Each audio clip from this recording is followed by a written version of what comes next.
Куперозго каршы крем өтө активдүү, поэтому аябай сезгичтериге абайлап колдонгула. Абайлап деген кандай эпидермалдык барьер бузулган, туурабы?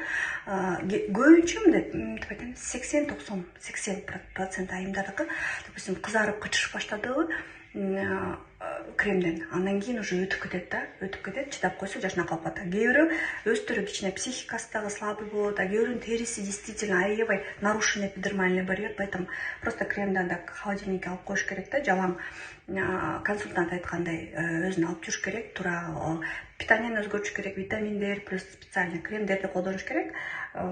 Же болбосо будан сразу активдүү кремди алгандан коркуп атсаңар, действительно биринчи нежныйды алып бир ай колдоносуңар, андан кийин куперозду аласыңар. А так это мощный крем от купероза. 6 айда конкретный эффект берет да. Бурчу эффект бергенди кантип билесиңер? Биринчи ысыганы кетет. Прям ысыйт го, ошосу кетет, кычышканы кетет. А потом эмнени байкайсыңар, эметкени кызарган тезирээк тарап баштайт. Прям биринчи ощущение ысыганы кетет, анан кызарган тезирээк тарап баштайт. Андан кийин уже акырын жалпы кызарганы азаят да, чоң кан тамырлар көрүнүп калат. Вот он такой. Тиги эмеге отбеливающий караганда не такой желтый, но нежныйга караганда желтоватый. Он тоже чуть-чуть такой скользкий, но не такой, как отбеливающий. Кичине скользкий, да, тоже такой липкий.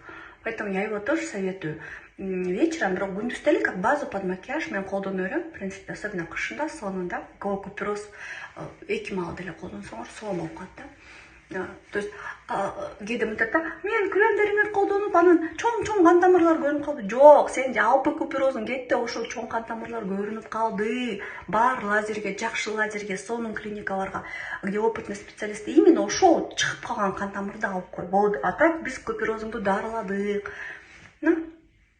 Классный крем.